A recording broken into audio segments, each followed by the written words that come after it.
En la iglesia existe una realidad a la que se les llama carismas. Además de los dones del Espíritu Santo, están los carismas, el don de lenguas, el don de interpretación, de discernimiento de espíritus, de curación, y de eso hablaremos hoy en el Pulso de la Fe. ¿En qué consisten estos carismas y cuál es el magisterio de la Iglesia en torno a ello? Así que quédese con nosotros, acompáñenos, comenzamos con los carismas hoy en el Pulso de la Fe.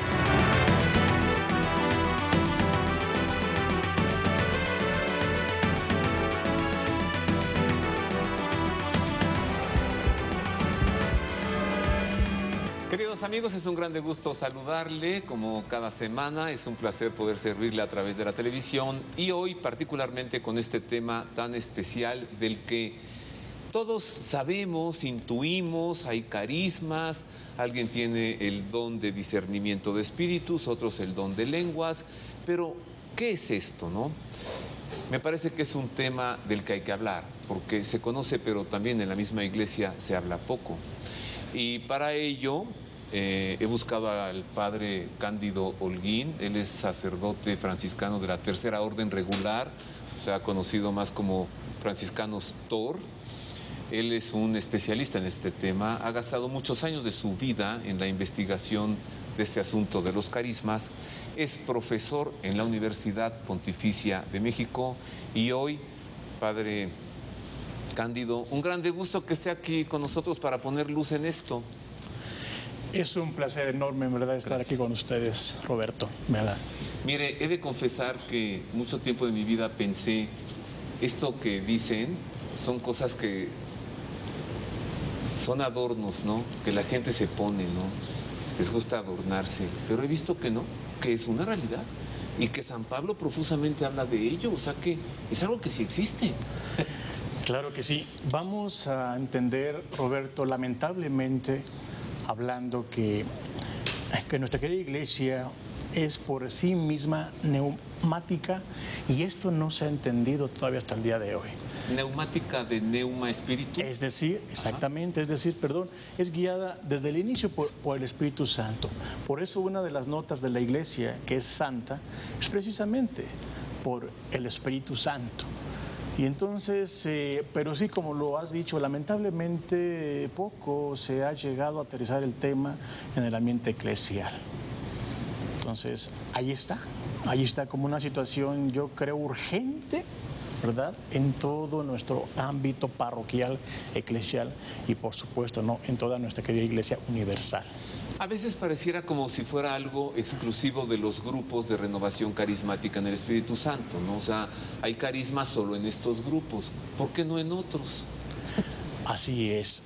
Te hablo que precisamente el inicio de la renovación carismática, ya lo decía San Juan Pablo II, que precisamente es un soplo del Espíritu, a este adormilamiento de una manera u otra que muchas veces también vamos teniendo. Entonces, para entender que desde nuestro bautismo, si se habla de esta impronta del Espíritu Santo, entonces todo bautizado estamos llamados a la vivencia del Espíritu Santo con todo lo que esto implica. No es entonces exclusivo de ningún tipo de grupo de oración, ni mucho menos. Esta, desde un punto de vista muy personal, por supuesto, vendría a ser la necesidad, la urgencia de que cada movimiento en nuestra querida iglesia tuviese una reflexión, claro, por supuesto, bíblica, teológica y todo lo que sabemos, pero siempre a la base de todo proceso formativo. Yo creo, y sin vamos temor a equivocarme, que gran parte de las problemáticas en las pastorales también incluso versan sobre ello. La incapacidad de no saber discernir el soplo del Espíritu en cada uno de sus miembros, Roberto. Y también me parece que ocurre algo, ¿no? Que cuando alguien tiene un carisma, muchos lo admiran y piensan que ya es una persona santa, ¿no? Y que es como un predilecto de Dios y no es así, ¿o qué? Mira, esto me lleva a Te voy a leer una cita muy importante que para mí es crucial para entender en verdad un poco por dónde puede ir un discernimiento en torno a dones y carismas. Se trata de la cita de 1 Corintios 14:1. Dice lo siguiente, Roberto: buscad la caridad, pero aspirar también a los dones espirituales, especialmente a la profecía. ¿Qué nos está diciendo esta cita bíblica? Mira, si hemos escuchado la palabra pero, es una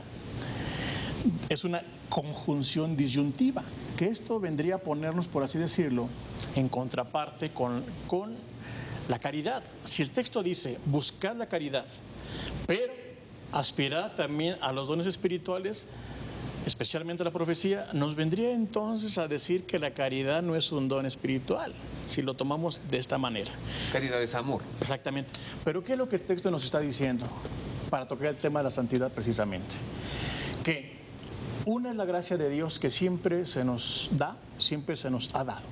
Pero otra es la respuesta que el hombre tiene que dar a este amor. Los dones, carismas, Dios los da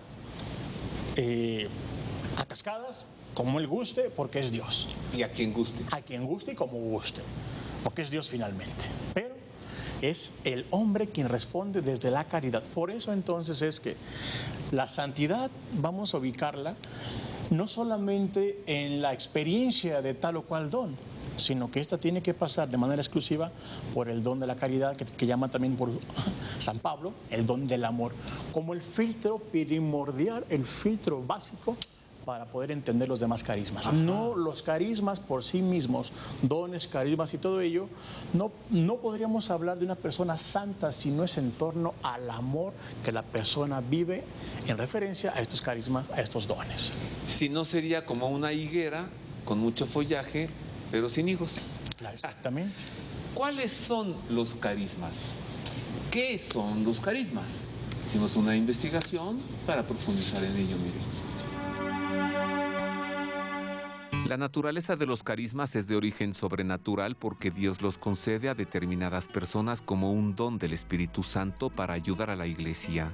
Son útiles para la misión, no son superfluos ni son privados para darles un uso egoísta o personal.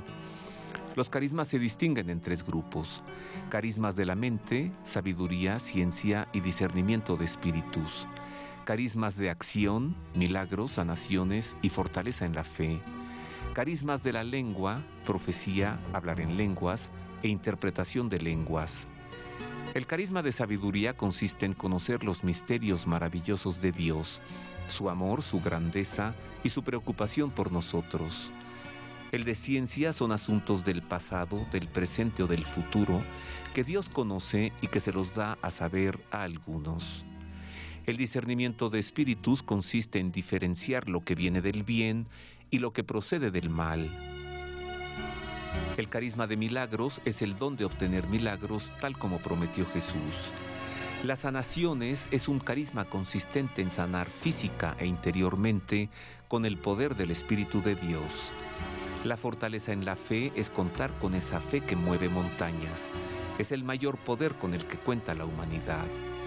La profecía es hablar a los demás para su edificación, exhortación y consolación de parte de Dios.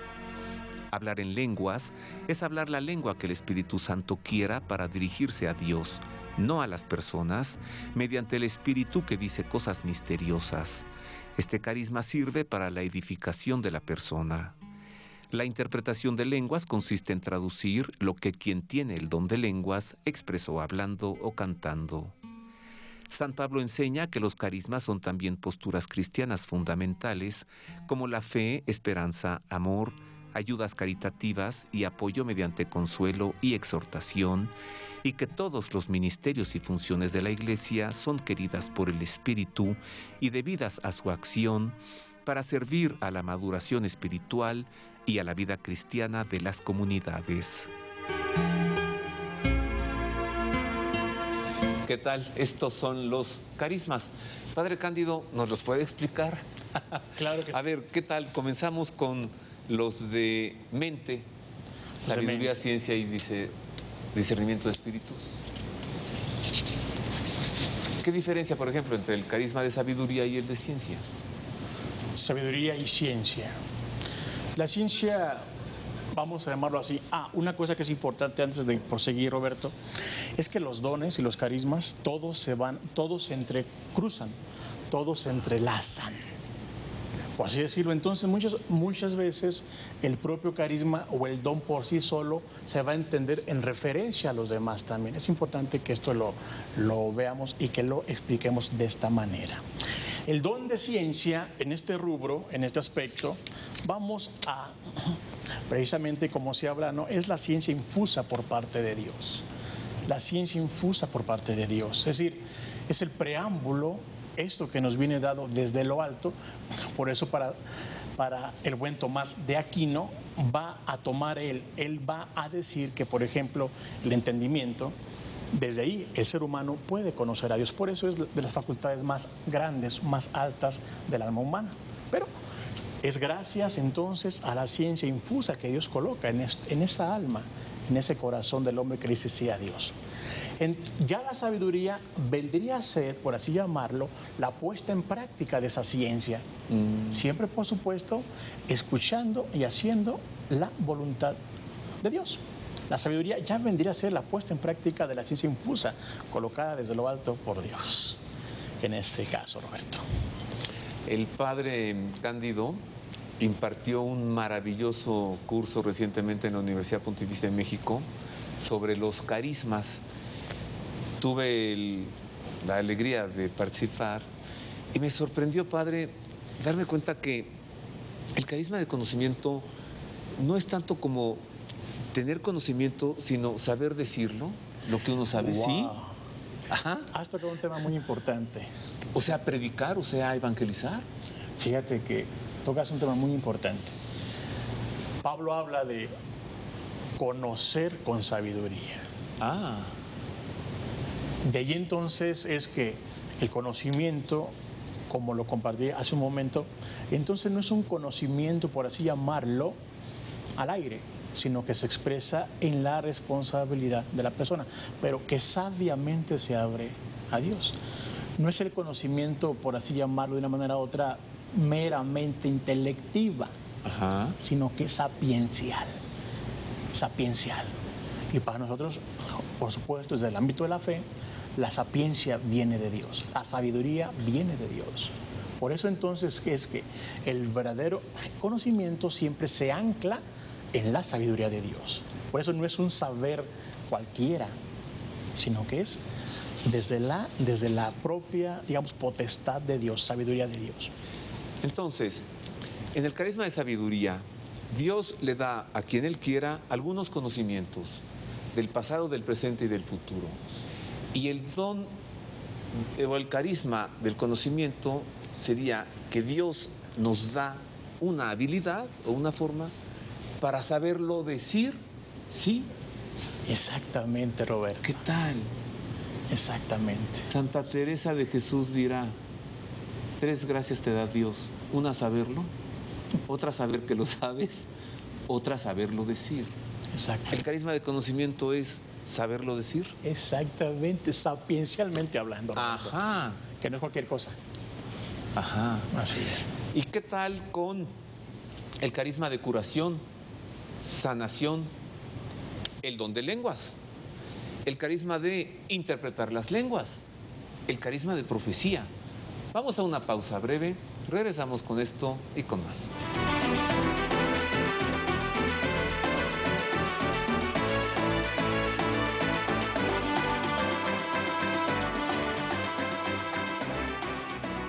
Uno de los dones muy fuertes, muy marcados también del Espíritu Santo va a ser el discernimiento profundo del Espíritu, ¿no? Y también, por supuesto, hay un teólogo, Picasa, que lo maneja muy bien y dice la discreción de espíritu, ¿no?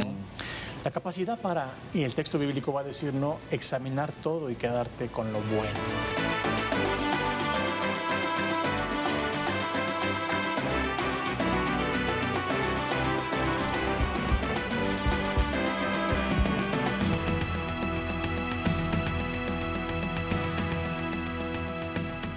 Ya estamos de regreso, queridos amigos, en el Pulso de la Fe. Hoy fascinados, platicando con Fray Cándido Holguín, sacerdote franciscano de la Tercera Orden Regular.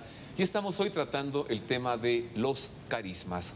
También hablaremos un poco más adelante de los dones para distinguir la diferencia entre carismas del Espíritu Santo y dones del Espíritu Santo. Padre Cándido, tal vez el carisma más conocido, al menos de nombre o de oído, es el don de lenguas, ¿no? Sí. Y de allí el don o el carisma de lenguas y luego el de interpretación de lenguas. ¿Y se relaciona con otro que es profecía? Sí.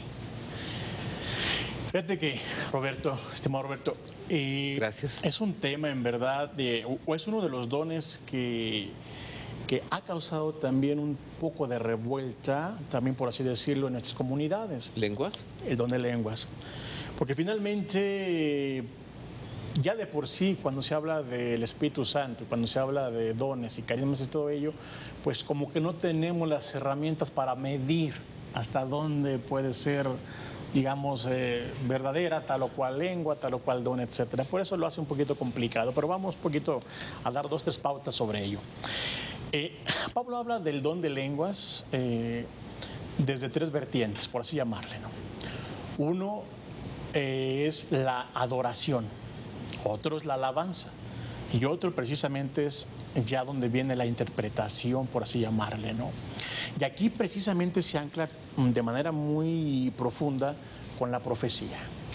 Cuando entonces el alma o el corazón, en este caso del hombre, del ser humano, del fiel, se abre a la experiencia de Dios, y entonces es que por medio de las lenguas, pero también de la interpretación de las lenguas, que ya se traduciría hacia un mensaje divino, alguna situación, digamos, de mensaje para la comunidad, algo muy simple y muy básico, muy sencillo y todo ello, pero entonces allí es donde viene la dificultad de la interpretación. ¿Por qué? Porque podremos, o hemos visto a mucha gente que tiene el don de lenguas o que puede expresarlo, pero muy poco la interpretación. O sea, una persona con el carisma o el don de lenguas habla en lenguas y quienes le escuchamos no entendemos absolutamente nada. Exacto. No. ¿Él tampoco? Ajá, generalmente él tampoco. Ajá. Por eso Pablo va a decir, es importante que pidan también el don de interpretación. Claro. Mi público va a estarse preguntando, entonces, ¿de qué nos sirve que alguien hable en lenguas si nadie le entiende? Sí. Por ello mismo son dos vertientes o 2 campos básicos, que es precisamente la alabanza y la adoración. Dice Pablo, si no hay quien interprete, que él lo hable para sí mismo, para sí mismo. Esto vamos también para no escandalizar a la comunidad que no puede entender o que no entiende lo que se está hablando. También, de hecho, Pablo también lo va a decir, ¿no? En las asambleas no hablen en lenguas, no hay que estar hablando en lenguas porque van a llegar y van a pensar que estamos locos, porque nadie va a entender lo que se está hablando. Entonces, es cuestión de orden también, Roberto, de orden, de santa prudencia también, por supuesto, ¿no? Y también es importante entender esto, todos los dones, Roberto, todos los dones, todos los carismas, también nuestra querida iglesia nos lo ha presentado de la siguiente manera: deben ser para beneficio de la comunidad, para procurar la armonía, la fe en la comunidad. Entonces también viene un siguiente bloque, que es la manera y la forma en que hay que presentar cada uno de los dones en la comunidad, que es otro trabajo fuerte también, en donde el párroco, en este caso, pues debería de ir como que viendo por dónde puede ir caminando en esto. Don de lenguas de manera muy especial es que no hable, dice Pablo, no hable más de 1, 2, a lo mucho 3, pero siempre que alguien interprete. Y si no hay, que mejor se lo reserve él, que alabe a Dios, que bendiga a Dios, que exclame a Dios, pero de manera, digamos, interior, interna y profunda y todo ello. Nada le quita que exprese, que alabe y que bendiga. Pero si habla hacia afuera, entonces aquello va a ser un mercado, porque nadie va a entender que se está hablando. Ajá. ¿Qué le parece? Y apenas estamos comenzando, ¿eh?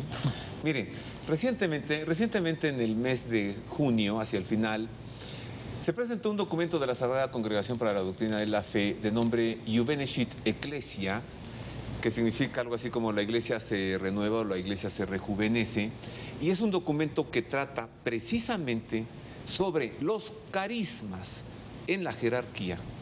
o sea, en los obispos, los sacerdotes y los carismas en la comunidad. Fue presentado por el prefecto de la Sagrada Congregación para la Doctrina de la Fe, el cardenal Gerhard Müller, y por el prefecto de la Sagrada Congregación para los Obispos, el cardenal Marc Ouellet. Vamos a conocer algo de este documento.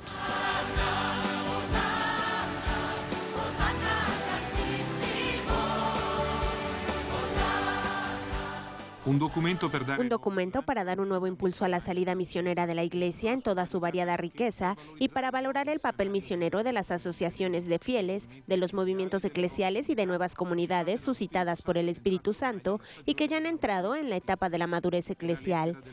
Es la carta de la Congregación para la Doctrina de la Fe Juvenes et Ecclesia que el 14 de julio presentaron a los medios de comunicación el prefecto del dicasterio, cardenal Müller, y el de la Congregación para los Obispos, cardenal Ouellet.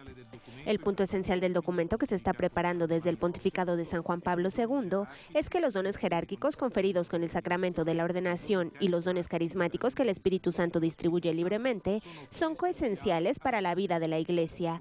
No existe, pues, una Iglesia del Espíritu de la Caridad contrapuesta a una Iglesia institución, explicó el cardenal Müller, sino que hay que hablar de comunión de dones, como reafirmó el cardenal Ouellet.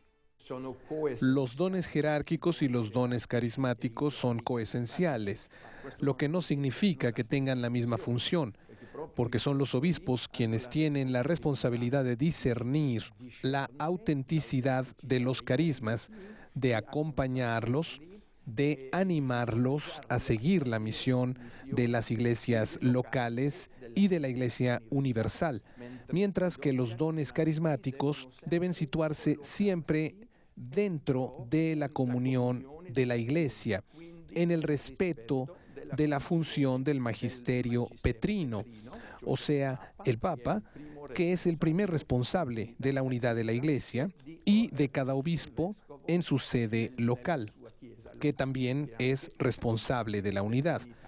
Y por eso juntos deben colaborar para vivir la misión de la Iglesia en comunión.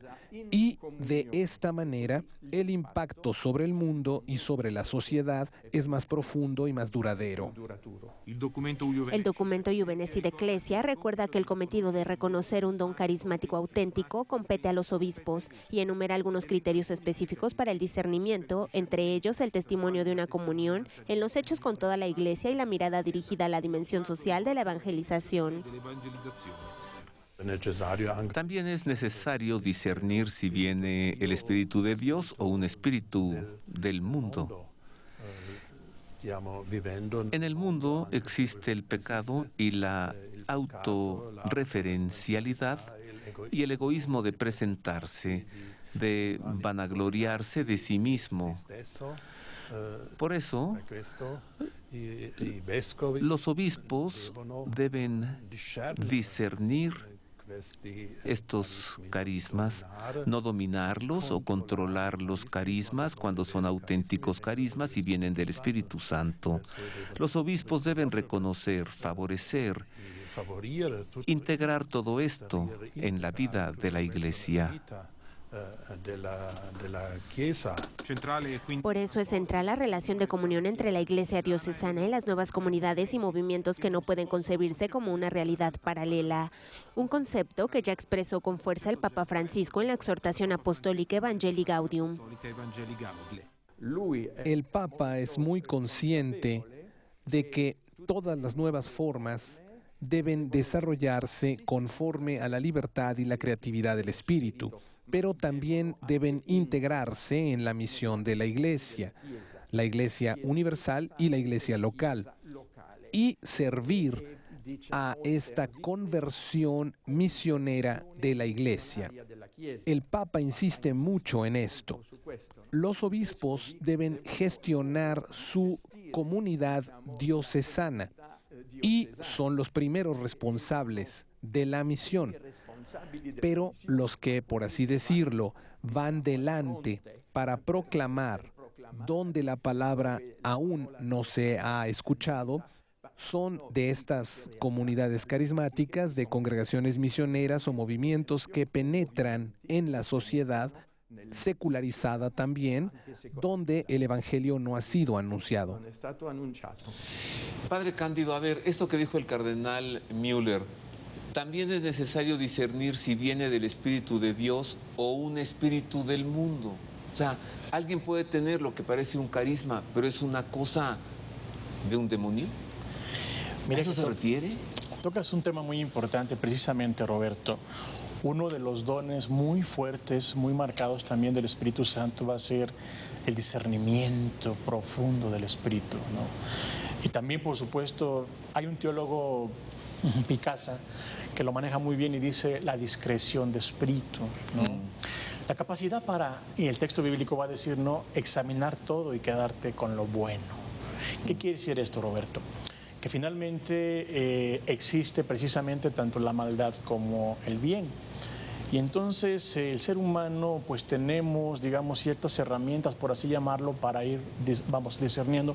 Por supuesto que la primacía viene del Espíritu Santo para discernir, pero por eso un servidor, yo propongo mucho que una buena formación en torno a dones y carismas también tendría que ver con una buena formación humana, Roberto. El Espíritu Santo, Dios en su omnipotencia, siempre nos visita, nos visitará, porque es nuestro Padre. No, ese no es el problema.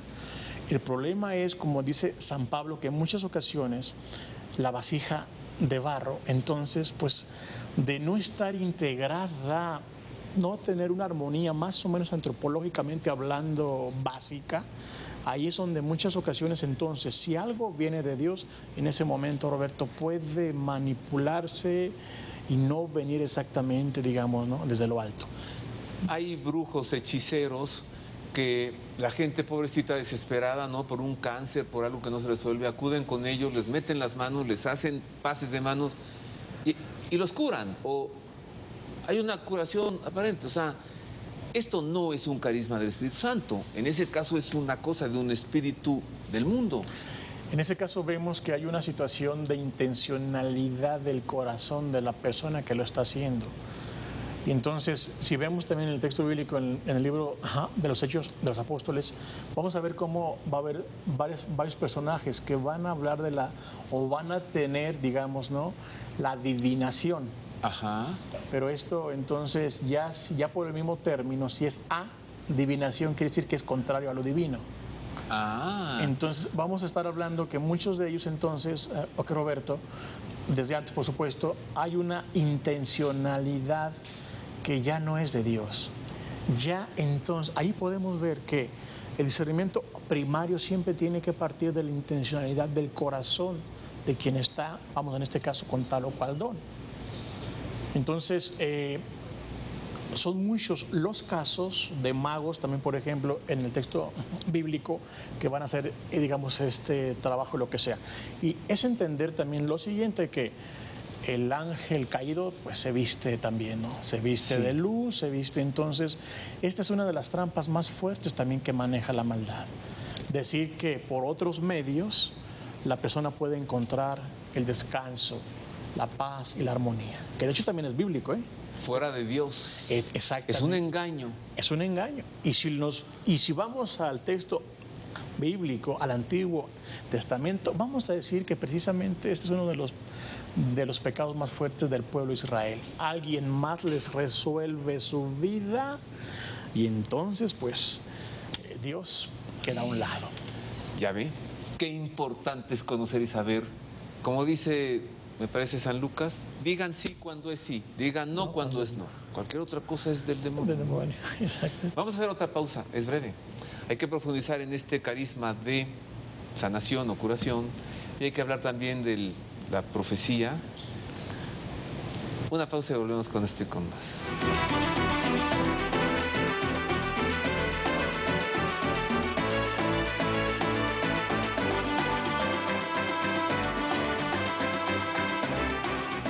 ¿Cómo saber que un don, que un carisma, una gracia de este tipo viene de Dios?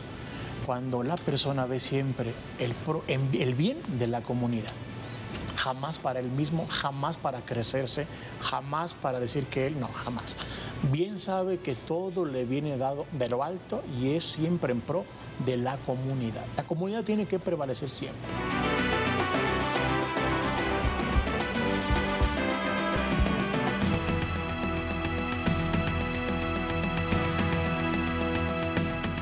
Continuamos, queridos amigos, hoy en el Pulso de la Fe estamos hablando sobre los carismas y agradezco mucho pues, los tweets que nos están llegando. Ahí está a cuadro en pantalla la cuenta de Twitter de un servidor y también tenemos la cuenta de Twitter del programa, El Pulso de la Fe. Es un grande gusto también comentar a través de las redes sociales durante el programa y a lo largo de la semana. Hoy con este grande gusto, con esta, me parece que es una gracia de lo alto poder estar hablando de ese tema hoy aquí. Los carismas, los dones. Y también es una gracia tratar este tema con el padre Cándido Holguín, profesor en la Universidad Pontificia de México, sacerdote franciscano de la Tercera Orden Regular, franciscano TOR. Padre Cándido, entonces, el don de curación, es cierto, ¿verdad? Hay personas que pueden poner las manos y esa enfermedad se acaba, es verdad. Digo, cuesta trabajo creerlo, pero sí es así, ¿no? Claro que sí, Roberto. El cuerpo, pero también el alma. Algo que también vamos a leer en los evangelios, en los 4 evangelistas de hecho, va a ser que el Señor, siempre que nuestro Señor Jesucristo habla de sanación de alguien, de algún enfermo, siempre un 80%, si no es que más, va a decir, ánimo, tus pecados te son perdonados. Alguien puede decir, bueno, bastaba con que hubiese dicho, te sano tu mano, te sano tu pie, tus ojos y ya puedes ver. Pero es importante entender la sanación como una presencia de Dios holística en toda la antropología de la persona, Roberto. Alma, cuerpo y espíritu. ¿Qué significa holística? Completo. Es importante entender que la presencia de Dios en todo el ser humano, todo su ser físico, fisiológico, orgánico, psicológico, espiritual, todo lo que podamos entender del ser humano, ¿no? Entonces, llama la atención ello. Y esto nos lleva a entender lo siguiente, Roberto. No puede haber una verdadera sanación, no al menos desde el ámbito de la fe, si la persona no entra en contacto con la sanación del alma. En ese rubro me refiero. Ajá. Por supuesto. Que mucha gente va a quedarse, por supuesto, en el sensacionalismo de una curación física y todo esto, pero en verdad lo más importante es la sanación del alma, que el alma vuelva a Dios, que el alma vuelva a sentirse amada por Dios. Eso, como que por ahí yo entonces vamos a entender que el don de sanación hay que verlo desde este bloque. Tus pecados te son perdonados, es decir, también el alma y todo lo que esto conlleva entra en juego, Roberto. El signo, el relato en el Evangelio del paralítico que es llevado por sus amigos, ¿no? Está paralítico, lo llevan en una camilla y el Señor le dice, tus pecados te son perdonados y sigue paralítico. Y después, levántate, toma tu camilla y vete a tu casa. Ahí está, ¿no? La sanación del espíritu y luego la curación del cuerpo. Me decía una vez alguien, oye, ora por mí porque estoy muy enfermo, tengo un cáncer, etcétera. Y le dije, ¿vas a misa los domingos? No. Entonces, es llovido sobre mojado, ¿no? Quiero ser curado, pero no voy a misa, no me confieso, no comulgo, no participo de los sacramentos. Quiero solamente el milagro y ya. Dios, cuando le truene los dedos, que venga y que me cure. ¿Y dónde está el espíritu, no? ¿Qué es el carisma de profecía? ¡Wow! Muy interesante, Roberto. Muy interesante y muy profundo. Yo creo que es importante que vayamos, o que lo recordemos nosotros, por supuesto, desde nuestro bautismo, que sería muy importante ir hasta allá, ¿no? Pero ya en las comunidades paulinas, Roberto, el profeta va a ser el animador, el impulsor, va a ser aquel que va a estar siempre animando, impulsando, cobijando, etcétera, a la comunidad. Claro, también corrigiendo. El profeta, si hemos de hablar del profeta desde un ángulo muy preciso, es aquel que habla de parte de Dios y por supuesto que denuncia lo que no es de Dios, habla lo que esto es lo que Dios, por aquí va la voluntad de Dios. Y si en la voluntad de Dios está que la comunidad no está caminando según, pues también hay una parte, por así llamarlo, negativa, en tanto cuanto que no siempre lo que dice va a gustar. Pero el profeta es una de las figuras más importantes, tanto en las comunidades de Pablo, por supuesto, como lo debería ser hoy en nuestras comunidades. Quien impulsa, quien anima, quien orienta, quien corrige, quien habla de parte de Dios, y entonces pues también que muchas veces pues como que no nos gusta, muchas ocasiones que nos diga tal o cual cosa, pues que no está bien según el Evangelio, Roberto. Claro. Eso que tú estás haciendo, eso no está bien. Exactamente. Esto es parte del carisma de Es parte del carisma, sí. Bueno, estamos hablando de los carismas, pero también están los dones, los 7 dones del Espíritu Santo. Para poder distinguir, vamos a recordar cuáles son estos 7 dones del Espíritu Santo. ¿Diferentes? ¿Relacionados acaso con los carismas? Esto nos lo dirá el Padre Cándido más adelante. La vida moral de los cristianos está sostenida por los 7 dones del Espíritu Santo. La interpretación unánime de los padres y la enseñanza de la Iglesia establece que son 7: sabiduría, inteligencia, consejo, fortaleza, ciencia, piedad y temor de Dios. El don de sabiduría permite comprender la maravilla insondable de Dios e impulsa a buscarle sobre todas las cosas y en las actividades cotidianas. El don de inteligencia permite descubrir con mayor claridad las riquezas de la fe. El don de consejo señala los caminos de la santidad, el deseo de Dios para la vida diaria y anima a buscar la gloria de Dios y el bien de los demás. El don de fortaleza alienta continuamente y ayuda a superar las dificultades en el camino hacia Dios.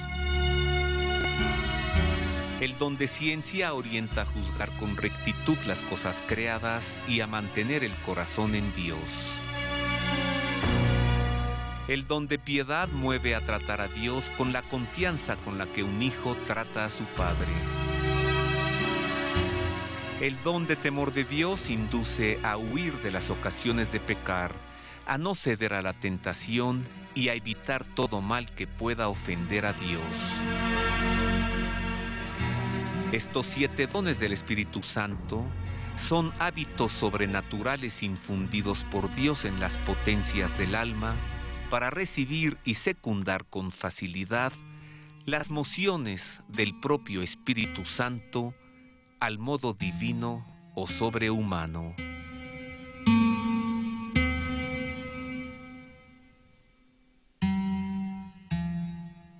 Estos son los 7 dones del Espíritu Santo. Hasta ahora habíamos estado hablando de los carismas. ¿Qué diferencia hay, Padre Cándido? Los carismas y los dones del Espíritu Santo. Mira, Roberto, la mayoría de los, digamos, de los expertos van a hablar que es muy difícil precisar, por así llamarlo, una diferencia o diferencias, porque Pablo va a ir utilizándolos de manera simultánea los dos términos.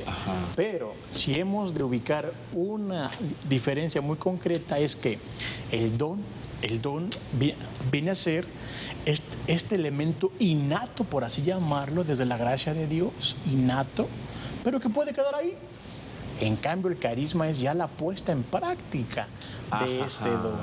Por eso se habla de carismático, de movimiento, de acción. Entonces, si podríamos ver, esa sería una de las, diferencias más puntuales, si es que podemos hablar de ello. ¿Qué prefiere usted, llamarle carismático o neumático? Neumático. ¿Sí? Neumático. Neumático porque es del Espíritu. Del Espíritu. Carismático porque está en movimiento y en acción. Exactamente. O sea, algo que nos da el Espíritu Santo, es neumático. Pero si lo ponemos en acción, es carismático. Exactamente. En cambio, los dones es algo que ya tenemos. Exactamente. Exacto. Ajá. Si podremos, como te lo he compartido, si podremos hablar de una diferencia, por allí iría un tanto cuanto, pero es difícil también, Un carisma que da el Espíritu Santo, ¿lo puede quitar? Ok. Muy buena pregunta, Roberto. Dios, en su infinita misericordia y potestad, por su gracia divina, Dios da. Y como el Padre de la Misericordia que es Roberto, no lo quita. Lo que sí sucede es que por el estado de vida, de gracia que la persona vaya viviendo, vamos a ver que ese carisma o ese don puede estar mermado, se puede mermar, puede bajar, puede verse cierta oscuridad, por así llamarle, o en ese momento no estar activo según la voluntad de Dios. No lo puede quitar porque como es un elemento espiritual, como es su presencia santa. Es decir que, Roberto, la presencia del Espíritu Santo no depende de uno. Esto es gracia de Dios. Y con ello los dones. Pero sí puede mermar, sí puede disminuir esta presencia, esta fuerza. Y si quien cuenta con este carisma lo pone en acción, depone sus actitudes, cambia de vida, entonces este carisma crece. Nunca para bien propio, siempre para bien de los demás, Padre Cándido. Tema crucial, la comunidad, la fraternidad, el pueblo santo de Dios, Roberto. Jamás ¿cómo saber que un don, que un carisma, una gracia de este tipo viene de Dios? Cuando la persona ve siempre el bien de la comunidad.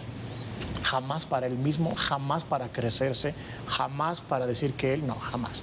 Bien sabe que todo le viene dado de lo alto y es siempre en pro de la comunidad. La comunidad tiene que prevalecer siempre. Debe ser siempre su prioridad, Roberto. Siempre. Señor, pon palabras en mi boca para que lo que diga sea para gloria tuya, para bien de la iglesia. Abre la mente y los corazones de aquellos que me van a escuchar para que crezcan en la fe. ¿Así? Así es. Y luego también lo va a decir Pablo, Roberto. ¿De qué sirve que hable? Él dice, 10,000 lenguas, 10,000, si no voy a decirte algo de provecho. Entonces por eso también Pablo lo va a aclarar. Es preferible que les hable 5 palabras, ¿sí? Que nutran su corazón, que nutra su fe, que nutra su vida. Ahí está la clave. No se trata de que yo pueda hablar 1000 cosas, hacer 1000 cosas, gustemos y mandemos, sino que siempre en pro de la comunidad. Ya podré hablar todas las lenguas. Si no tengo amor, nada soy. Exacto. Y el amor, claro, si no va al otro, entonces es un egoísmo, ¿no? Ajá. A ver, otra cosa, Padre Cándido. Ay, yo no quisiera que se acabe el tiempo, pero también tenemos las virtudes. ¿Qué diferencia hay entre carismas, dones, virtudes? Veamos primero esto, diferencia entre dones y virtudes, y continuamos. Los dones del Espíritu Santo y las virtudes son diferentes, pues en tanto que por la virtud adquirida el hombre se dispone para ser movido por la simple razón natural en orden a los actos naturalmente buenos, y por la virtud infusa el hombre se dispone para ser movido por la razón iluminada por la fe en orden a los actos sobrenaturales del modo humano. En cambio, por los dones del Espíritu Santo, el hombre se connaturaliza con los actos a que es movido por el Espíritu de Dios en orden a los actos sobrenaturales al modo divino o sobrehumano. Los dones son infundidos por Dios. El alma no podría adquirir los dones por sus propias fuerzas, ya que trascienden infinitamente todo el orden puramente natural. Los dones los poseen en algún grado todas las almas en gracia, pues son incompatibles con el pecado mortal. El Espíritu Santo actúa los dones directa e inmediatamente como causa motora y principal, a diferencia de las virtudes infusas que son movidas o actuadas por el mismo hombre como causa motora y principal, aunque siempre bajo la previa moción de una gracia actual.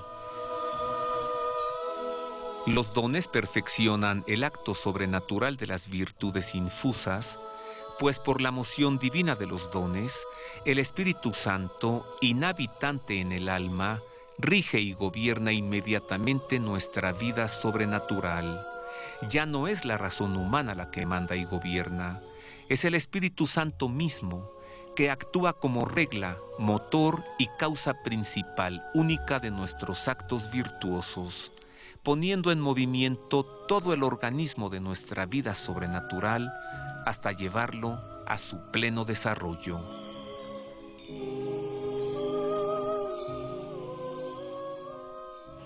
Así que estas son la diferencia entre virtudes y dones. ¿Usted qué agrega, Padre Cándido?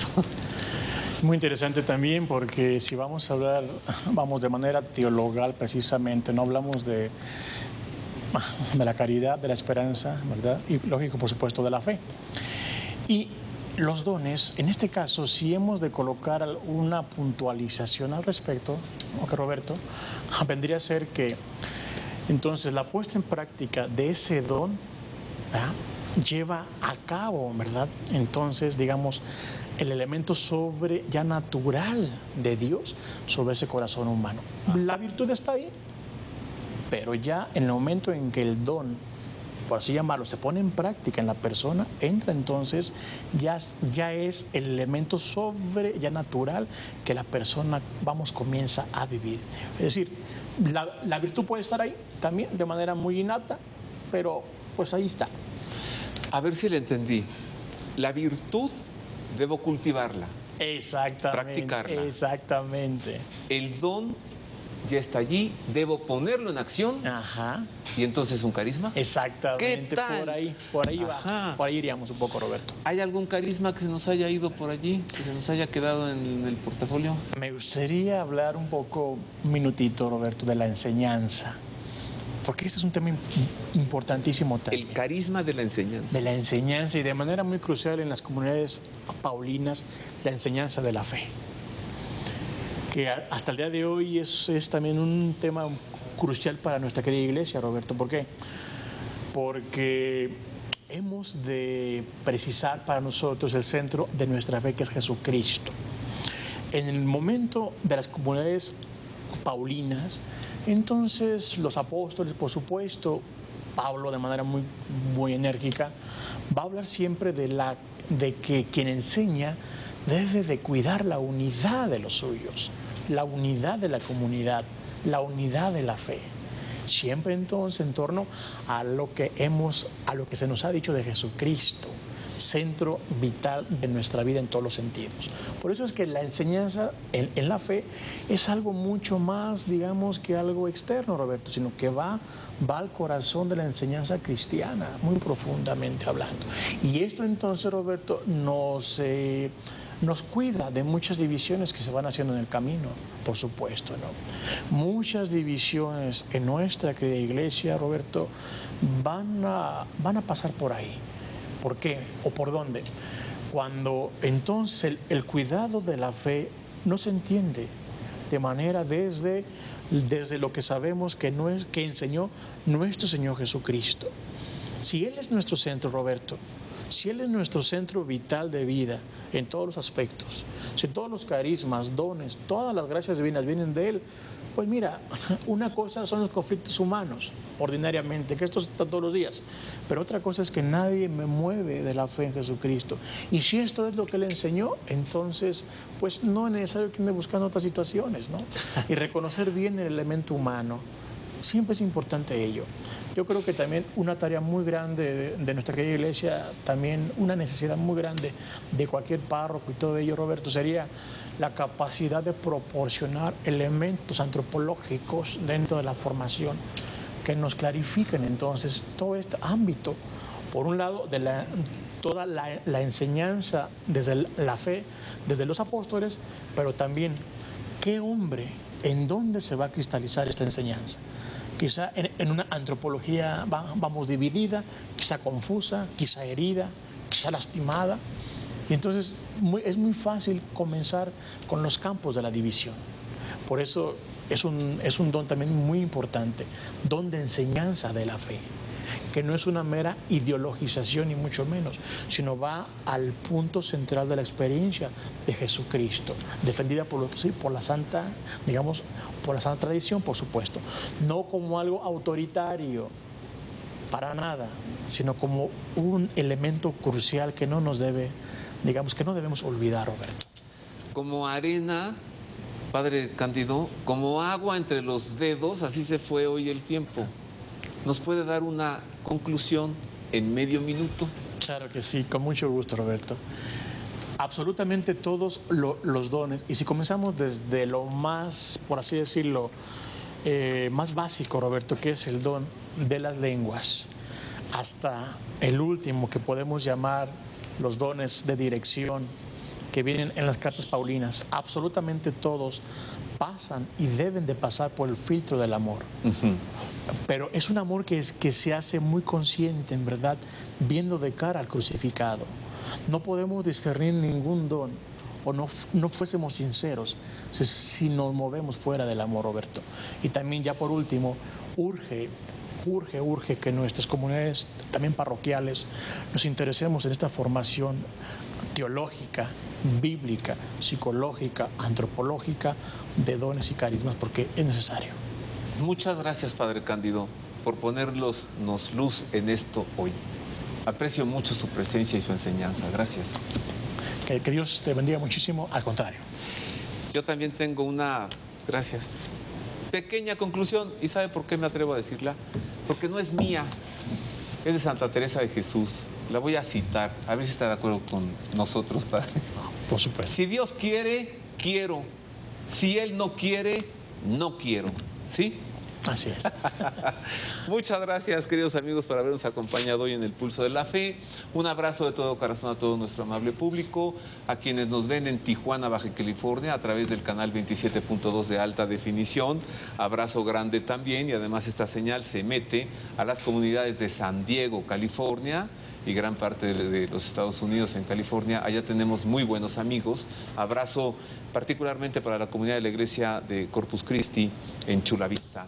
Feliz semana, Dios le guarde. Les recuerdo que el Pulso de la Fe se transmite los domingos a las 4:30 de la tarde y se repite los viernes a las 3:30 de la tarde. Feliz semana, Dios le guarde.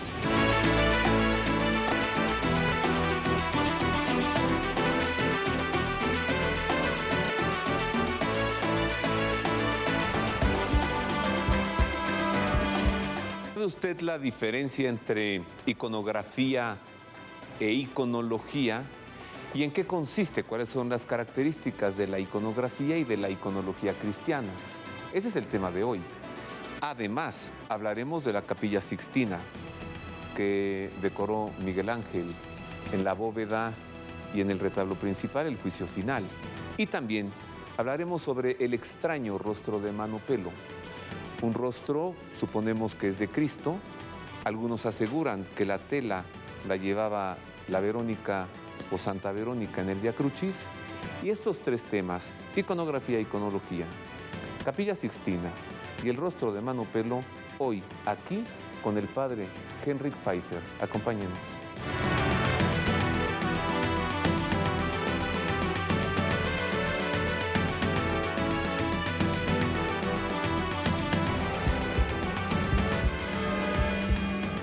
Es un gran gusto saludarle, gracias por acompañarnos.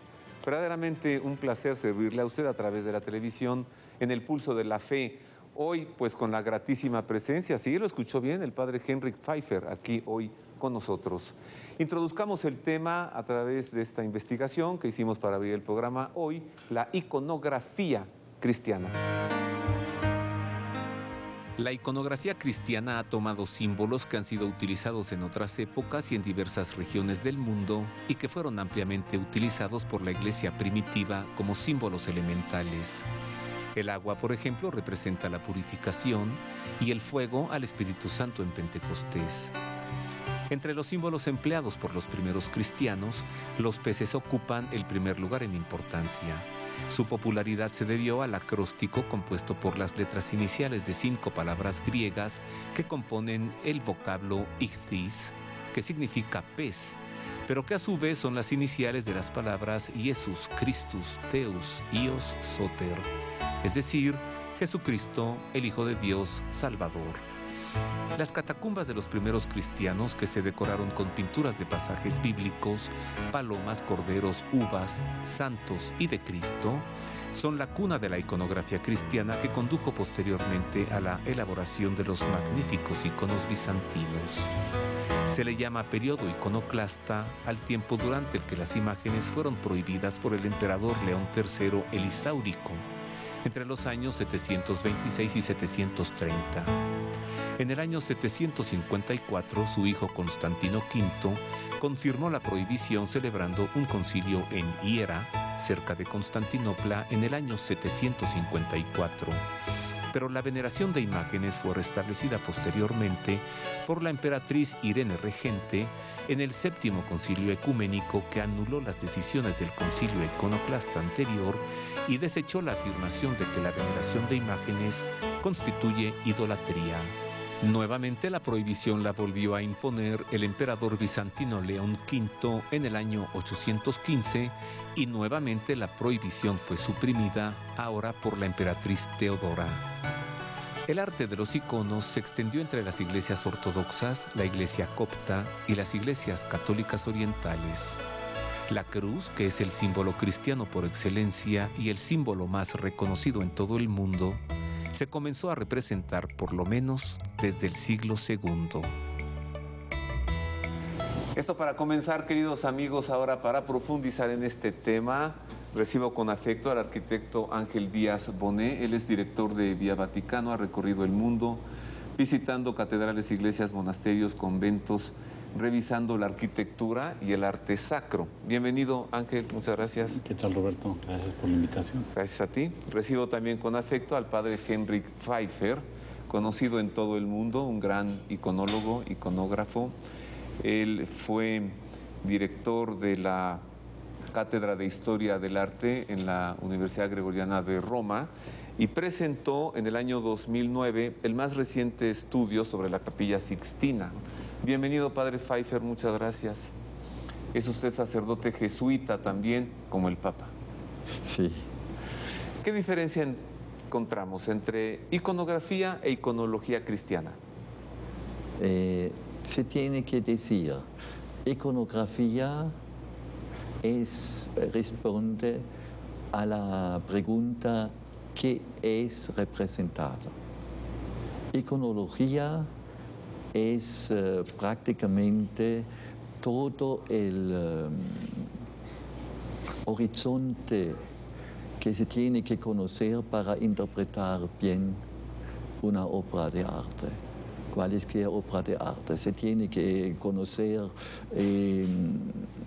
toda la cultura del tiempo, todos los escritos, pueden ser astronómicos, pueden ser de medicina, pueden ser...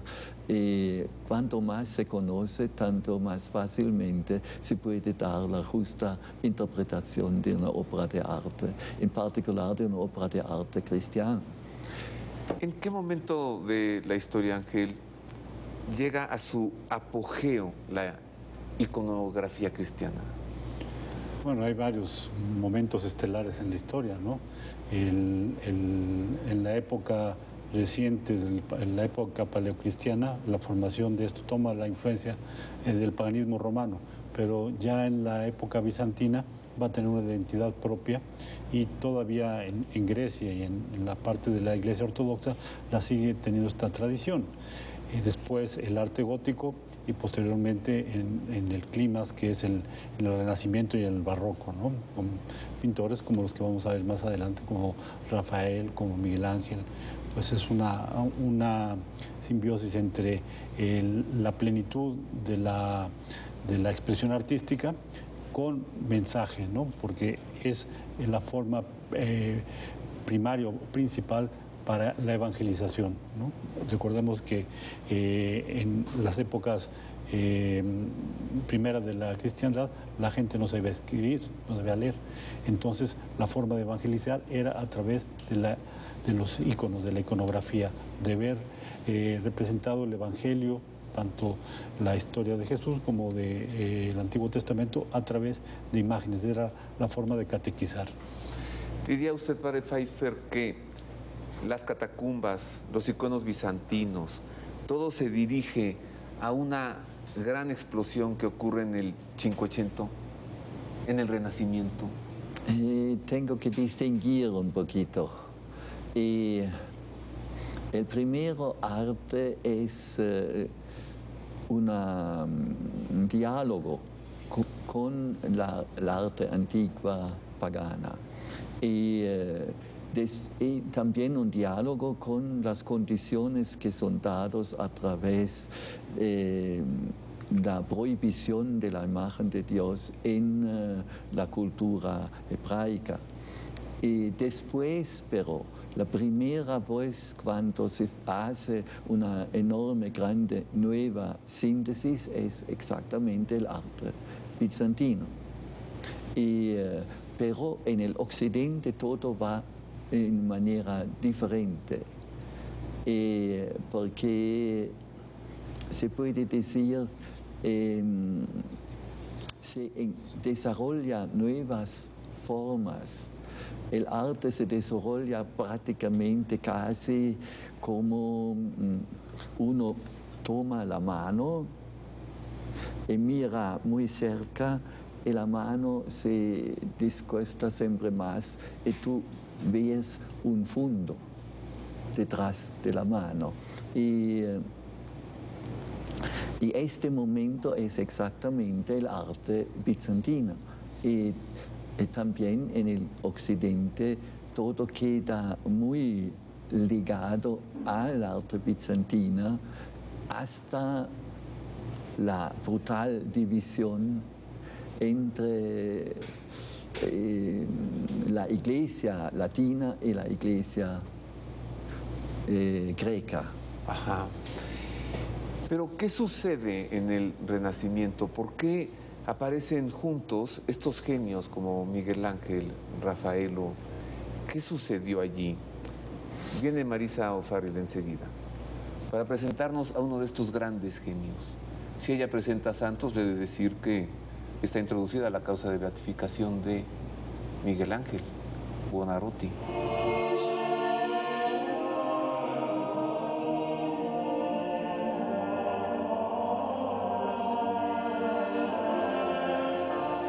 Mis queridos amigos, hoy les saludo con mucha alegría porque voy a presentarles enseguida a uno de los más grandes artistas y arquitectos que el mundo ha conocido, un gran genio del Renacimiento italiano, y me refiero al gran Miguel Ángel Buonarroti, arquitecto, ingeniero, escultor y pintor. Entre sus obras más conocidas encontramos las esculturas de la Piedad, de Moisés y de David, la cúpula de la Basílica de San Pedro y la decoración de la Capilla Sixtina en el Vaticano. Miguel Ángel ha sido uno de los más grandes amigos de Jesús y se encuentra abierto ya el proceso de su beatificación. Así que ya, sin entrar en más detalles, conozcamos enseguida a Michelangelo Buonarroti. Miguel Ángel Buonarroti, el genio que esculpió la Piedad a la edad de 23 años, nació en Caprese, Italia, el 6 de marzo de 1475. Su padre, Ludovico Buonarroti, un oficial florentino al servicio de la familia Medici, colocó a su hijo de apenas 13 años en el taller del pintor Domenico Ghirlandaio. Miguel Ángel pudo estudiar por su cuenta las esculturas de la colección de los Medici en el Jardín de San Marcos, y a los 16 años ya había realizado 2 esculturas en relieve: el combate de los lapistas y la Virgen de la Escalera. A la muerte de Lorenzo el Magnífico, su mecenas se trasladó a Bolonia en 1492, donde esculpió 3 estatuas de mármol para la tumba de Santo Domingo. Luego viajó a Roma para estudiar las esculturas de la antigüedad clásica. Fue durante ese periodo que esculpió la Piedad para la Basílica de San Pedro del Vaticano. A los 26 años de edad esculpió, tras su regreso a Florencia, el David, de más de 4,5 metros de altura. En 1505 recibió el encargo del Papa Julio II de esculpir su tumba con varias figuras de mármol, entre ellas el famoso Moisés, trabajo que tuvo que interrumpir en Florencia al ser llamado a Roma por el Papa para decorar al fresco la bóveda de la Capilla Sixtina, un empeño que le llevó 4 años, entre 1508 y 1512. El juicio final, también en la Capilla Sixtina, lo pintó 24 años después, de 1536 a 1541. Como arquitecto no comenzó hasta 1519, cuando diseñó la fachada no realizada de la iglesia de San Lorenzo en Florencia, a donde regresó tras su estancia en Roma. Durante la década en 1520 diseñó también la Biblioteca Laurenciana y las tumbas de los Medici en la Sacristía Nueva de San Lorenzo. Hacia finales de la década de 1550 dirigió el proyecto de ordenación de la Plaza del Campidoglio en Roma, pero su obra cumbre como arquitecto es la cúpula de 42 metros de diámetro montada sobre breves columnas y cristales de la Basílica de San Pedro en el Vaticano. Michelangelo Buonarroti murió en Roma el 18 de febrero de 1564. Su proceso de beatificación permanece abierto. Michelangelo. ¿Qué sucedió, padre Pfeiffer? ¿Qué pasó, Ángel, en el Cinquecento? Que yo lo siento como una explosión en la expresividad en el arte, escultura, arquitectura, pintura, poesía. ¿Qué pasó allí? Y también teología. ¿Y teología? También la teología fue una explosión. Y este es debido a muchos factores. El primer factor para el Renacimiento es la presencia de obras antiguas y también el pensamiento cristiano, porque el pensamiento cristiano es abierto, más abierto a todos los fenómenos. Y tenemos por la primera vez una situación donde el enemigo de una vez llega a ser amigo. Y esta es la cosa grandiosa en el Renacimiento. ¿Quién es el enemigo que llega a ser amigo? El paganismo romano, griego. ¿Habrá tenido que ver, Ángel, de alguna manera los papas con el embellecimiento, las basílicas, la arquitectura, el crecimiento de las basílicas, y por eso surgen estos grandes artistas? ¿Está relacionado? Sí, es principalmente el principal promotor y el financiamiento que se da al arte viene de la Iglesia, ¿no? Todo esto, el Renacimiento es el siglo XV, o sea que estamos hablando de los primeros 20 años del siglo de 1420 en adelante, es cuando inicia el Renacimiento en Florencia. Y de ahí, a través de la familia de los Médicis y de estos nobles, van a empezar a financiar, introduciendo temas mitológicos en los temas que se van a pintar. En el Renacimiento, después, posterior, la Iglesia, al estar construyendo la Basílica de San Pedro, estar haciendo obras monumentales en mismo Florencia, el Duomo y muchas otras iglesias, van a tomar a estos mismos artistas para pintar temas religiosos, aunque ya también introduciendo referencias mitológicas dentro de el arte cristiano. Es a partir del Concilio de Trento, en el siglo XVI, cuando estos se van a detener por un momento. Después, en el barroco, volverán a resurgir los temas mitológicos. Pero una de las principales ideas de San Carlos Borromeo es el de limitar ciertos temas dentro del ámbito de la Iglesia. Entonces, había sido un boom que tuvo por cerca de más de 100 y pico de años, hasta 1550, que el tema mitológico se extendió muchísimo, tanto en la vida civil como en la religiosa. Por ejemplo, la Fuente de Trevi en Roma. Sí. Mitología. Pero este es ya mucho más tarde. Importante es que cuando los papas han querido regresar en Roma,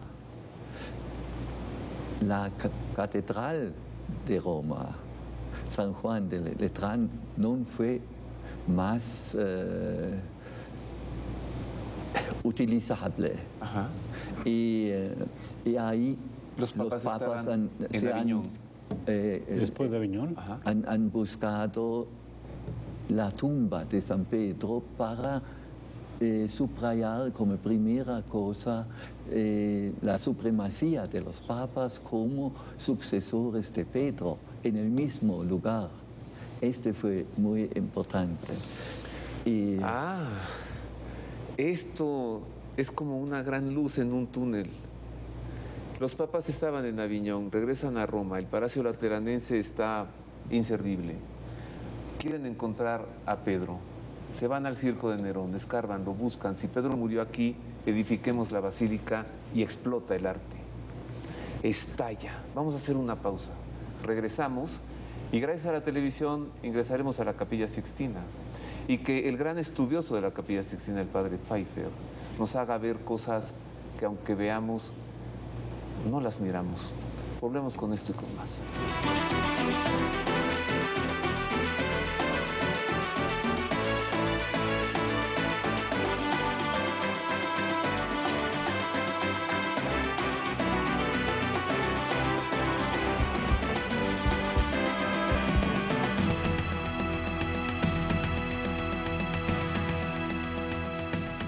Ya estamos de regreso, queridos amigos. Estoy platicando con el padre Henrik Pfeiffer y con Ángel Díaz Bonet.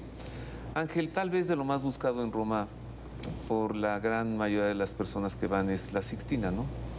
Digamos, es el lugar emblemático, ¿no? Sobre todo por la gran fama que tiene Miguel Ángel y la Capilla Sixtina, además de lo que se puede ver en los museos vaticanos que están anexos. Pero bueno, Roma tiene una infinidad de obras de arte que pasan a un segundo término, pero que son grandiosas, ¿no? Y que afortunadamente esas no están tan saturadas como lo está la Capilla Sixtina, que es muy, muy difícil de apreciarlo con tanto público que accede. Con tantas personas que acuden. Vamos, hasta hay una expresión. He visto la Sixtina, ya puedo morir. Conozcamos algo de la historia. Cómo es que surge, cómo es que es decorada, mire usted. La bóveda que Miguel Ángel Buonarroti pintó en la Capilla Sixtina entre 1508 y 1512 en una superficie de 1.100 metros cuadrados fue inaugurada el 31 de octubre de 1512 por el Papa Julio II, quien encargó su decoración y celebró el final de la obra con el rito solemne de las vísperas de Todos los Santos aquel mismo día por la tarde. La Sixtina debe su nombre al Papa Sixto IV, quien ocupó la silla de Pedro de 1471 a 1484. Él quiso edificar un nuevo ambiente de grandes dimensiones en el lugar donde surgía la antigua Capilla Magna, una aula fortificada de la Edad Media que se usaba para las reuniones de la corte papal. Su edificación comenzó en 1475 y concluyó en 1483. La capilla, que mide 40 metros de largo, 13 de ancho y 21 de altura, tiene piso de mosaico del año 1400 y sus paredes laterales, divididas en 3 franjas, fueron decoradas por Botticelli, Ghirlandaio, Cosimo Rosselli, Signorelli, Perugino y Pinturicchio. La bóveda la comenzó a pintar Miguel Ángel en mayo de 1508. La interrumpió durante casi un año, de septiembre de 1510 a agosto de 1511, y luego la continuó hasta abarcar casi 800 metros de pintura al fresco. El tema de las imágenes en la bóveda, que se enlaza con los temas de las paredes laterales, ilustra el largo periodo de tiempo que vivió la humanidad esperando la llegada de Cristo, las profecías que anunciaban este acontecimiento y la creación del mundo. Todas las figuras se incluyen en una estructura arquitectónica monumental pintada que se superpone a la bóveda verdadera. Los frescos de las 3 creaciones comienzan con el recuadro de la separación de la luz y las tinieblas, la creación de los astros y de las plantas, la separación de la tierra y de las aguas, Luego viene la famosa escena de la creación de Adán, composición cuyo eje levemente hacia la izquierda está constituido por las dos manos de los protagonistas que acaban de separarse después de haber estado en estrecha unión. A esta creación le sigue la creación de Eva. El siguiente compartimento está ocupado por el pecado original y por la expulsión del paraíso terrenal, episodios divididos por el árbol del mal, sobre cuyo tronco se ve el cuerpo enroscado de la serpiente y detrás del cual se asoma en lo alto el arcángel Gabriel. 20 años después de haber terminado la obra de la bóveda en 1532, Clemente VII encargó a Miguel Ángel la pintura de la pared del fondo de la Capilla Sixtina, El Juicio Final, que inició en 1536 bajo el papado de Paulo III y concluyó en 1541. Entre 1980 y 1994, los frescos de la Capilla Sixtina fueron restaurados mediante una meticulosa limpieza. Al contemplar la Capilla Sixtina, padre Pfeiffer, uno piensa, Miguel Ángel era un gran teólogo. No, también, pero ha aprendido muchísimas cosas y también muchas cosas teológicas. Pero la Capilla Sixtina fue iniciado debajo Sisto IV y Julio II es el, ¿cómo se dice? El sobrino de Sisto IV. Y así también con Sisto IV inicia todo cuando él fue todavía teólogo, Francisco de la Rovere, y a través su discípulo, el obispo de Padua, ha podido introducir en la diócesis de Padua con un discurso muy importante que ha escrito él pero dándolo, el obispo ha tenido este discurso, ha introducido la Inmaculada Concepción en una diócesis. Y este es hasta hoy el más grande fervor, más grande mérito de la diócesis de Padua en Italia. Las manos más famosas del mundo, padre Pfeiffer. Son... Están detrás de usted. Sí. Dígame usted, ¿es antes o después? Es después. Es después. O sea, Miguel, Adán está retirando el dedo. ¿Lo ha tocado Dios? No. ¿Lo va a tocar? No. Dios no toca. Ajá. Esta es la primera cosa, que es totalmente espiritual. Y una mano es débil, todavía casi sin vida, y la mano de Dios es muy activo. Y hay como una electricidad, se puede decir, entre estas dos. Realmente no lo tocó. No. ¿Y esta teología, de dónde la sacó Miguel Ángel? ¿Quién le explicaba estas cosas? Él ha siempre inventado nuevas cosas y ha concentrado así en esto casi encuentro. Toda la idea entre la creación del hombre y de la mujer y el sentido de todo esto, que fue interesantísimo, porque Miguel Ángel, la mano de Dios viene afuera de una cosa que es creado como un cerebro humano. Y dentro, en este cerebro humano, se encuentran todas las ideas ya prefiguradas en la mente de Dios. Este es el dedo. En el dedo hay toda la energía que viene afuera de este grande cerebro donde se encuentran las ideas de... Le podemos llamar la gracia, le podemos llamar el ruaj. El ruaj el espíritu de Dios. El ruaj ha hace gonflar todo el manto de Dios en el cual se encuentra. Inflar. Hace inflar. Este es el Ruach. Ajá. A ver, Miguel Ángel también tuvo una gran concepción de un momento anunciado, profetizado, escatológico, el fin de los tiempos, el juicio final. Y presenta en el retablo principal de la Sixtina a Cristo y junto a él a su madre. Le han llamado la Virgen del Juicio Final. Usted conoce al padre Stefano Fiores. Fue uno de nuestros catedráticos. En la Gregoriana. En la Gregoriana, en la Mariología. Lo buscamos, lo entrevistamos y le preguntamos sobre la Virgen del Juicio Final. ¿Por qué está así? ¿Por qué no actúa? ¿Por qué no mira al Hijo? ¿Por qué está como resignada a un acontecimiento que es inevitable?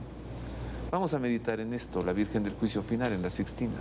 Fue de uno de los frescos más grandiosos realizados nunca por la mano del hombre y objeto de infinitos estudios, análisis y publicaciones, seguir guardando todavía alguna sorpresa después de estar expuesto casi 470 años. Sí, si la obra en cuestión es el Juicio Universal de Miguel Ángel y la mirada de quien se le acerca una vez más no es la de un crítico de arte sino la de un experto biblista y mariólogo. Es lo que ha sucedido con el padre Stefano de Fiores, considerado como uno de los representantes más cualificados de la mariología contemporánea que, entre otras, enseña en la Universidad Gregoriana. El religioso monfortiano ha publicado recientemente, editado por la Librería Editorial Vaticana, el libro titulado La Virgen de Miguel Ángel.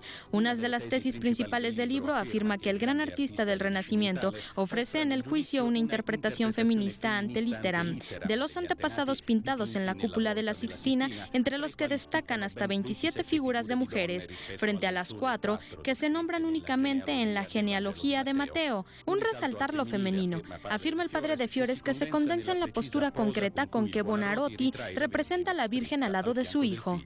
Quien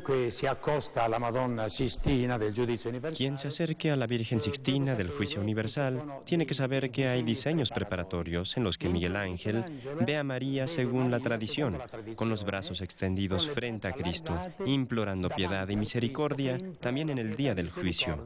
Y esta es la tradición de la Iglesia. Sin embargo, en la realización se aleja completamente de esta María que intercede como abogada y pinta a María como encerrada en sí misma. Diríamos que en el dolor, porque manifiesta una gran amargura por parte de María.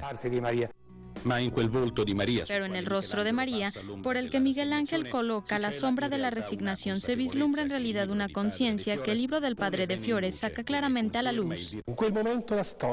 En ese momento termina la historia. Así, igual que San Pedro devuelve las llaves porque la Iglesia ya no tiene ningún papel, ahora que el tiempo se ha acabado, así también la Virgen no va a desarrollar más su papel de Madre de Misericordia. Por esto se abraza resignada a su Hijo, porque sabe que su papel de Madre de Misericordia ha concluido, ha terminado. Este cambio conceptual profundo que toma vida en los frescos de la Sixtina se refiere a la Virgen, pero en realidad, explica el padre de Fiores, tiene su origen en una percepción distinta de la figura de Cristo en Miguel Ángel. Porque la figura de Cristo, como podría imaginarse y se imaginaba antes, la de un Cristo terrible que levanta la mano para golpear como un Júpiter tonante en el juicio final. Por contra, vemos que la mano toca ya la cabeza. Y tampoco es Júpiter, sino más bien Apolo, si queremos buscar un modelo clásico. O sea, es el hombre nuevo y no está enfadado, está serio, pero no tiene la boca abierta para asustar a los otros. Es un Cristo misericordioso. En el año 2009, el padre Henrik Pfeiffer publicó el más reciente estudio, la más nueva investigación en torno a la Capilla Sixtina. Y por ello le pregunto, padre Pfeiffer. No es la más reciente, hay después otros que no han tenido mucho, porque ello fue demasiado revolucionario también para el Vaticano. ¿Qué momento es el juicio final? ¿Es Cristo en la parucía? ¿Es el fin de los tiempos o es el fin del mundo? Es el fin del mundo. ¿Sí? Sí. ¿Y por qué la Virgen no actúa? No es la Virgen, es la Virgen Iglesia. Ah, es la Iglesia. Y por es también embarazada. Y Pedro le regresa las llaves a Cristo. No, la muestra a Cristo. Se las muestra. La muestra a Cristo. Y no tienen más sentido porque falta la cosa más importante para poder cerrar. Son los dos llaves, uno para el cielo y uno para la tierra. Uno de plata, la tierra, y uno de oro para el cielo. Este es también hoy el emblema del Vaticano, blanco y amarillo. Viene de estas dos llaves. Y ahora Miguel Ángel fue siempre un muy crítico también contra los papas. Ha sabido trabajar de una manera muy sutil y ha inventado esta cosa, llaves que tú no puedes tomar en tu mano. Entonces, ¿qué es lo que presenta allí? ¿Por qué Pedro le muestra las llaves a Cristo en el juicio final? Este es mi poder que tú me has dado. Y Miguel Ángel dice no. A través de este pequeño detalle que falta esta parte de las llaves que tú no puedes más, ahora no puedes más en el último momento, no valen más tus llaves. Hasta este momento fueron buenos y ahora no más. Es decir, es el final final. Sí.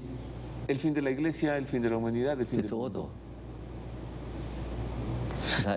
La iglesia es ya dividida entre la iglesia militante, no hay más.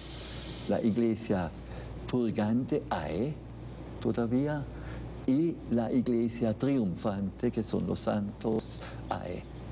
Como teólogo le pregunto, ¿falta mucho para ese momento? No sé. Nadie sabe el día ni la hora. No sé, esto es muy difícil decir, porque nadie sabe esta hora. Es solo el Padre.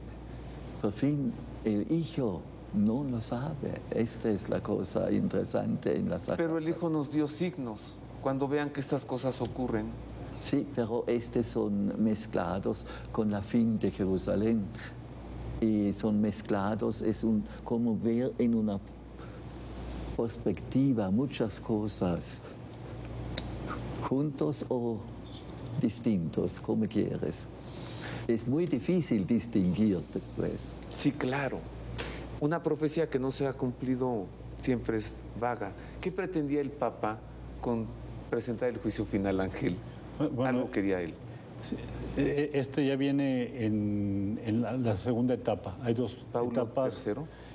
Hay dos etapas. La primera es la que pinta la bóveda, la historia del Génesis, entre 1508 y 1512, y más de 20 años después estará haciendo, después del saqueo de Roma, el gran final de la capilla, que es el retablo final, ¿no? Con el juicio, que lo encarga el Papa Clemente VII, y luego lo continúa con el Papa Pablo II, pero ahí tiene un conflicto. Pablo III, perdón. Tiene un conflicto con el cardenal Carafa, que era el encargado del teológico.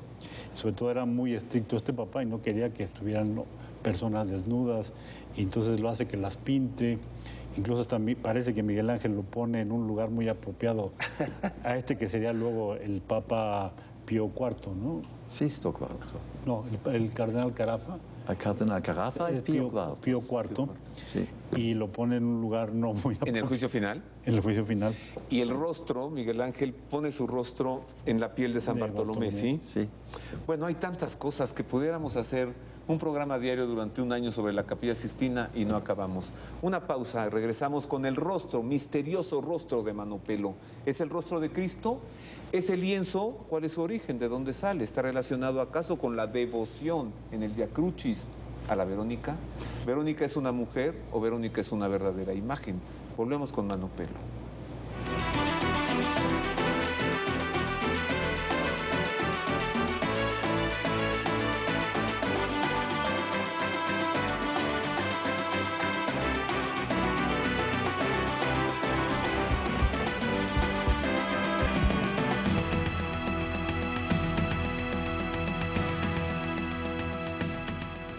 Hola mis queridos amigos, ya estoy de regreso y ya estamos de regreso en este programa. Ahora les voy a hablar del lienzo de la Verónica, que nos hace preguntarnos si acaso existió en realidad una mujer con este nombre o si se trata de una leyenda piadosa. Ya sé que usted ha de estar pensando que claro que existió, pues aparece en el rezo del Vía Crucis. Aún así le presento enseguida nuestra investigación para que juntos conozcamos más acerca del divino rostro de Jesús.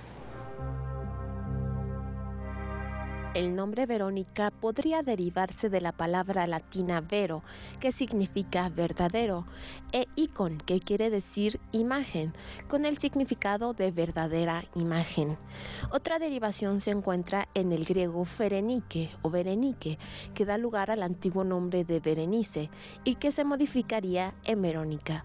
La historicidad de Santa Verónica es improbable en cuanto que no aparece en las Sagradas Escrituras, aunque sí en la tradición que da lugar a su veneración en el acto que menciona la devoción del rezo del Vía Crucis. En la sexta estación que da cuenta de una piadosa mujer que se acercó al Señor durante su camino al Calvario para enjugar su divino rostro con un lienzo de tela en el que milagrosamente quedó plasmada su imagen. Es probable que la imagen visible de la sábana santa, doblada en varias partes con el rostro del Señor, expuesto de esta manera a la veneración de los fieles, sin que tuviese lugar una obtención del lienzo desplegado por completo, haya dado origen a esta piadosa leyenda que convirtiera las palabras de vera, icon o verdadera imagen de nuestro Señor Jesucristo en Verónica, dando lugar así a la personalización en esta piadosa y valiente mujer. Una antigua tradición refiere que se trata de la mujer hemorroísa que quedó curada de su enfermedad al tocar el manto de Jesús y que viajó a Roma para curar al emperador Tiberio con solo tocar el lienzo, para luego entregárselo al Papa San Clemente para que quedara bajo su custodia y resguardo. Algunas informaciones suponen que el lienzo que se venera en el santuario de Manopelo en Italia, con manchas de sangre y una definida imagen de un rostro humano, se trate precisamente del lienzo de la Verónica. ¿Usted qué dice, padre Pfeiffer? ¿Es la Verónica una mujer existente o es un mito? Ni. La mujer existente hay, ¿no? Pero en Roma empieza a ser conocidos solamente en la segunda mitad del siglo XVI. Hasta el XVI. No hay detrás del altar de la Confesión, Ángel, una escultura. Está Longinos, San Andrés, Santa Elena y una mujer, la Verónica, con un lienzo que tiene el rostro de Cristo y dice abajo, Verónica di Jerusalem.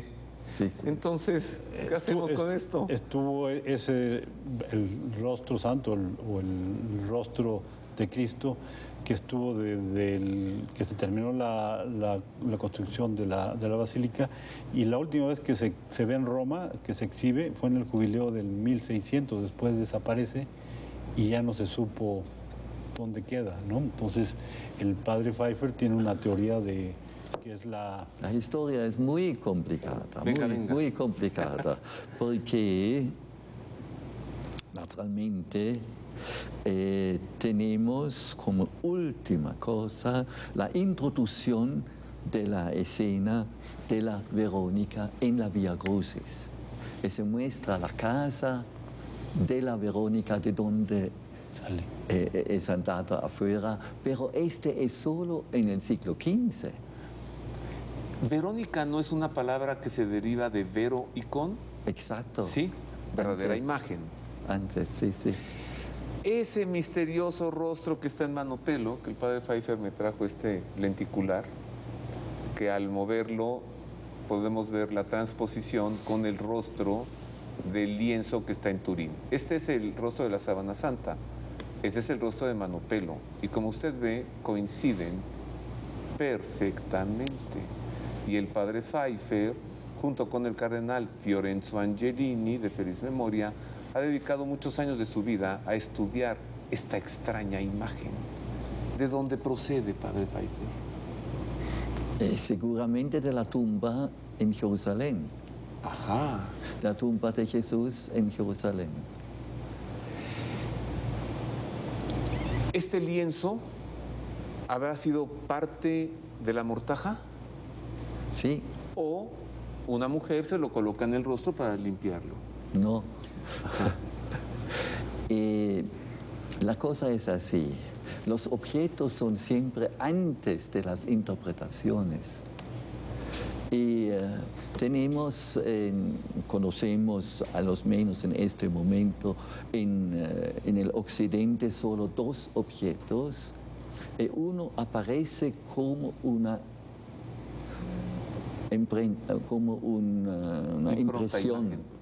impresión, y este es la sábana santa de Turín.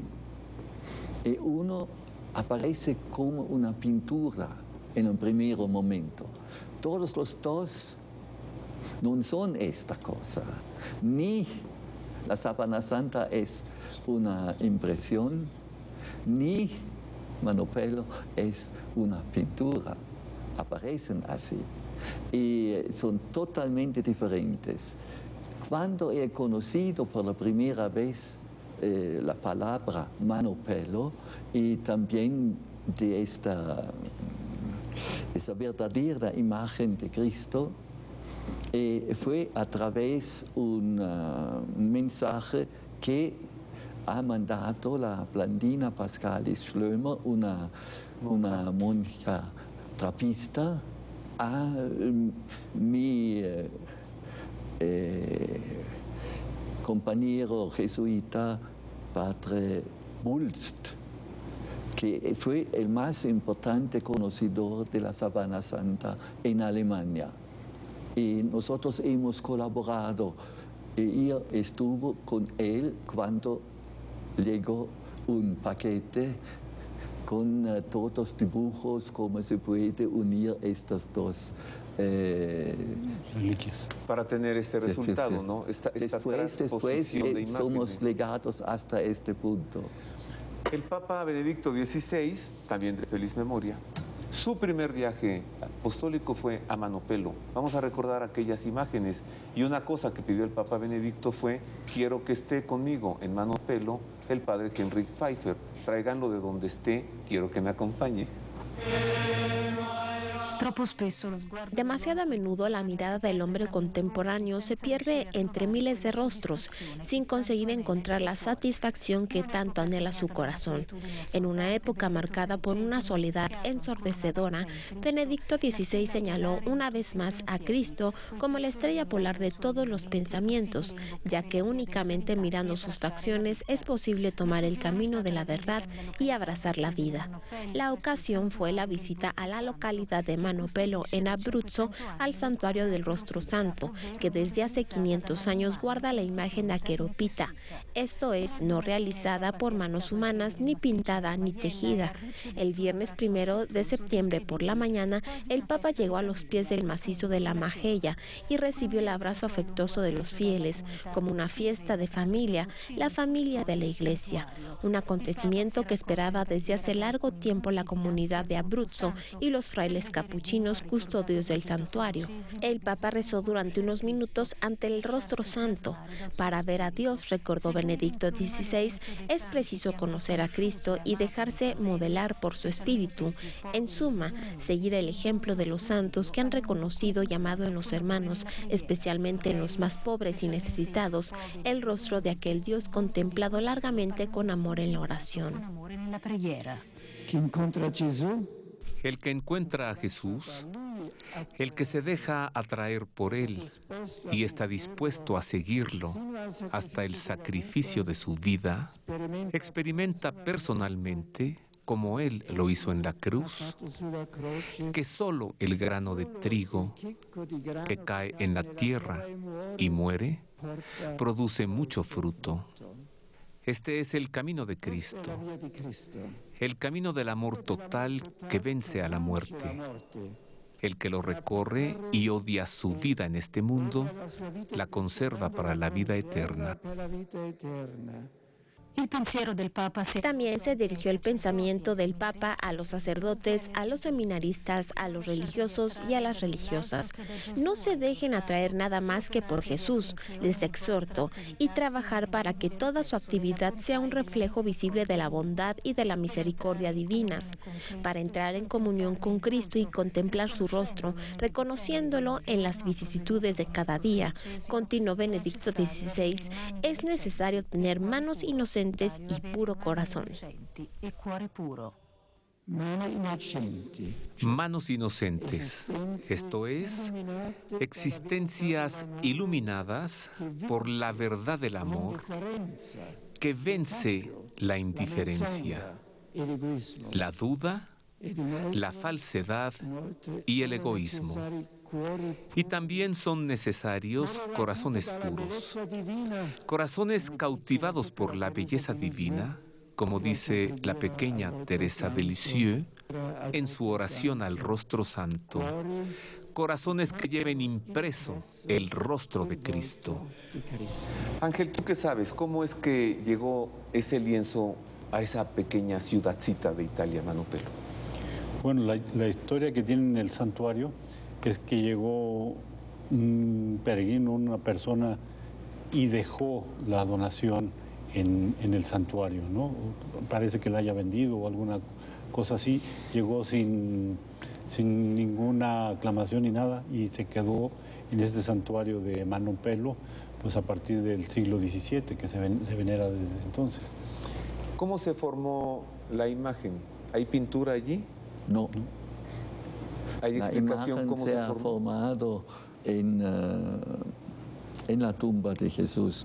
Y la imagen es muy interesante porque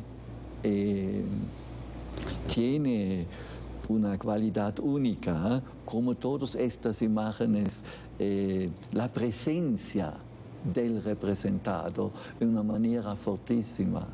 Así que se puede decir, como también para la guadalupana, que es una persona viva que está detrás. También he podido hacer una vez fotografías que muestran el velo como delante y detrás la figura, en toda su plasticidad. Es transparente, o sea, es translúcida, la puedes ver de cualquiera de los dos lados y de cada lado tiene un aspecto diferente. O sea, si la ves de frente y luego te pasas para atrás, al estar atrás la sigues viendo de frente. Pero cambia... Con un gesto diferente. No, pero también cuando se hace la sobreposición, se ve que ligeramente es costado de una y de otra parte. Por fin, son misterios que podemos hablar más tiempo que no solo para la Capilla Sixtina. Además, el tiempo ya se nos fue. Sí. Tengo un minuto más. Yo le pido una palabra final, Padre Pfeiffer, a esta pregunta. ¿Qué podemos hacer hoy nosotros, los creyentes, para apreciar mejor los iconos, las imágenes de nuestra fe? La primera cosa, tenemos que ver estos como posibilidades de las personas representadas para entrar en contacto con nosotros. Son como los íconos, son como los santos, están detrás de un vidrio totalmente sucio y el iconógrafo no hace nada más que limpiar este vitral sucio. Como lo dijo al principio, puedo ver la mano aquí o puedo verla allá y ver lo que hay detrás. Sí. Ángel, medio minutito, cuando estemos ante esculturas, pinturas, basílicas, catedrales, ¿cómo verlo mejor? Pues la contemplación es una forma de oración, sin palabras, solamente la cruce de las miradas y sobre todo que para antes que había tanta fe, era un objeto de veneración importantísimo. Ahora que la fe ha desaparecido, la ciencia nos está dando que estas importantes reliquias son unos enigmas, unos misterios de Dios, porque no hay forma de haberlas hecho por mano humana, ¿no? Y el misterio lo que requiere es, como dijo Ángel Díaz Bonet, contemplación. Y como dijo el padre Pfeiffer, a ver qué es lo que esa imagen que está allí me dice, qué me transmite. Gracias, padre Pfeiffer. Feliz viaje de regreso a Palermo. Allí nos vemos. Muchas gracias, Ángel. Gracias, Roberto, a ti. Y gracias a usted por haber estado con nosotros. Como ve, dan ganas de continuar con muchos programas más, platicando con ellos. Feliz semana, quédese en la programación de Proyecto 40. Dios le guarde. Gracias.